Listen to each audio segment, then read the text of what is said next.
எந்த சைட்லேருந்து எது வரும் நம்மளுக்கு தெரியாது. ஆனால் முருகன் ஒருத்தன் சொல்லிட்டா அவன் கஷ்டம் எல்லாமே போயிடுமே தவிர அவனை எந்த கஷ்டமும் சேர்ந்தே இருக்காது.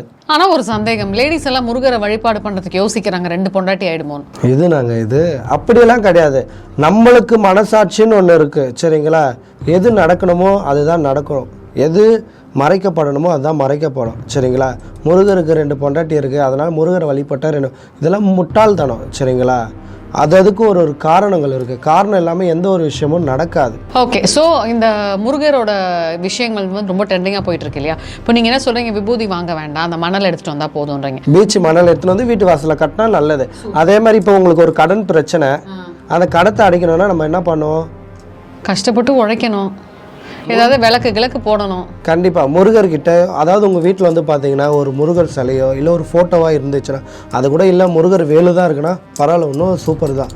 அந்த விளக்கில் வந்து ஒரு வெத்தலை மட்டும் எடுத்துக்கோங்க, சரிங்களா? ஒரு வெத்தலை எடுத்துகிட்டு அந்த வெத்தலையோட காம்பை கிள்ளிட்டு 3 மிளகு, அந்த 3 மிளகை முருகரை நினச்சி, எனக்கு இந்த கடன் பிரச்சனை தீரணும், எனக்கு கல்யாணம் ஆகணும், இல்லை வீட்டில் அடிக்கடிக்கு உடம்பு சரியாமல் ஆகிறாங்கன்ட்டு அந்த வெத்தலையை மடித்து ரோல் பண்ணிவிட்டு ஒரு நூல் எடுத்து கட்டிட்டு முருகர் சாமி ஃபோட்டோ வந்து வச்சுட்டு செவ்வாய்க்கிழமை வச்சுட்டு அடுத்த வாரம் செவ்வாய்க்கிழமை வந்து அது யாருமே கால் படாத இடத்துல ஓரமாக போட்டுருங்க.